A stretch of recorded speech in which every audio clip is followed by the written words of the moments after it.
लोकसभा चुनाव अपने आखिरी पड़ाव पर पहुंच चुका है। छठे चरण का मतदान समाप्त होने के बाद अब अंतिम चरण यानी 7वें चरण का मतदान 1 जून को होना है और 4 जून को चुनावों के नतीजे आने हैं। ऐसे में एक ओर बीजेपी 400 पार के नारे लगा रही है तो दूसरी ओर विपक्ष मोदी को शिकस्त देने के लिए हर एक पैंतरे आजमा रहे हैं। हालांकि बीजेपी और गठबंधन की कितनी सीटें आएंगी, इसी पर राजनीतिक विशेषज्ञों से विशेष चर्चा। अब की बार किसकी सरकार, आइए जानते हैं विशेष सर्वेक्षण में। पीएम मोदी ने रविवार को एक चुनावी सभा को संबोधित करते हुए उन्होंने कहा, अयोध्या में भव्य राम मंदिर बनने पर सपा और कांग्रेस इंडी गठबंधन बहुत गुस्से में है। वे इस पर कोर्ट का फैसला पलटने के रास्ते तलाश रहे हैं। देश के दलित, पिछड़े और आदिवासी बेटे बेटियों का हक छीनने के लिए कैसे कैसे तरीके अपनाए हैं, ये आज हर किसी को जानना चाहिए। आप भी सुनिए क्या बोले PM Modi. SC, ST, OBC को आरक्षण मिलता था, वो पूरा खत्म हो गया और मुसलमानों को आरक्षण मिल गया। दलितों, पिछड़ों, आदिवासी बेटे बेटियों के साथ इससे बड़ा धोखा क्या हो सकता है। साथियों, इनका तीसरा तरीका इन्होंने ओबीसी के आरक्षण में डाका डालने का अपनाया है।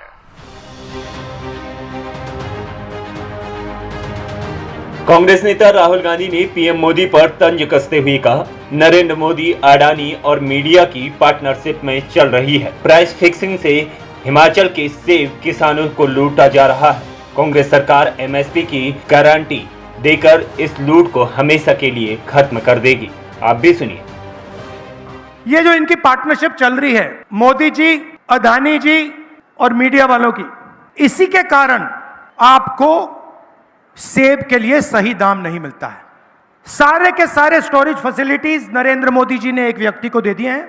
जब भी वो चाहता है सेब के प्राइस को वो कंट्रोल कर सकता है। किसानों को प्राइस फिक्सिंग का मुकाबला करना पड़ता है। अडानी जी आते हैं, किसानों को सेब बेचना होता है, प्राइस गिर जाती है और उसके एकदम बाद जब किसान सेब बेच देता है प्राइस बढ़ जाती है। ये हालत पूरे देश में है।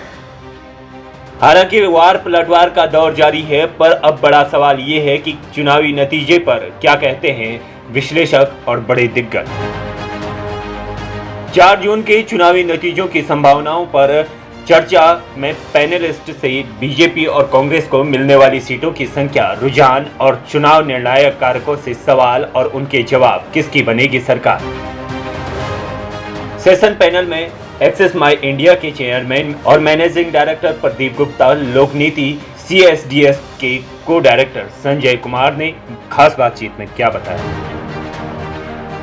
संजय कुमार ने कहा, मेरी राय है कि परिदृश्य यह है कि बीजेपी अपने सहयोगियों के साथ करीब 300 सीटें जीतेंगी। मुझे नहीं लगता कि बीजेपी अपने सहयोगियों के साथ मिलकर 370 और 400 के आसपास कहीं दूर दूर तक जाने की संभावना है। उन्होंने भविष्यवाणी की कि बीजेपी 272 से अधिक सीटें जीतेंगी, लेकिन बहुत बड़ा अंतर नहीं होगा।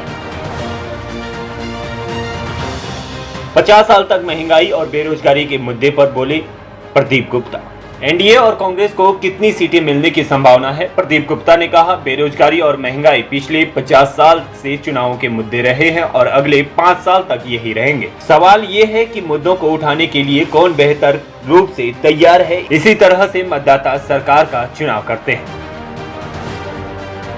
वहीं राजनीतिक विशेषज्ञ प्रशांत किशोर ने भविष्यवाणी करते हुए कहा कि एनडीए की कितनी सीटें आएंगी, ये आकलन बेमानी है।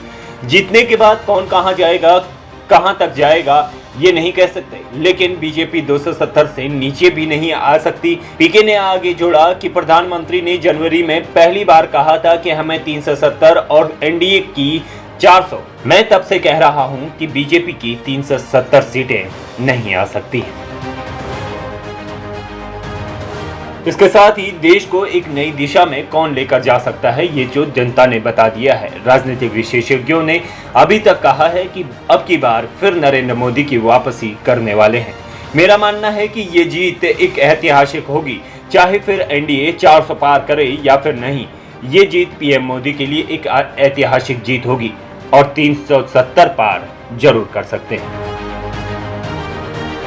अब देश में किसकी सरकार बनने वाली है ये तो रुझानों और राजनीतिक विशेषज्ञों ने बता दिया है, पर अब देखना ये होगा कि अगर पीएम मोदी सत्ता में आते हैं तो क्या बड़े फैसले कर सकते हैं। अगर गठबंधन सरकार बनाती है तो कौन बनेगा प्रधानमंत्री, ये बड़ा सवाल है।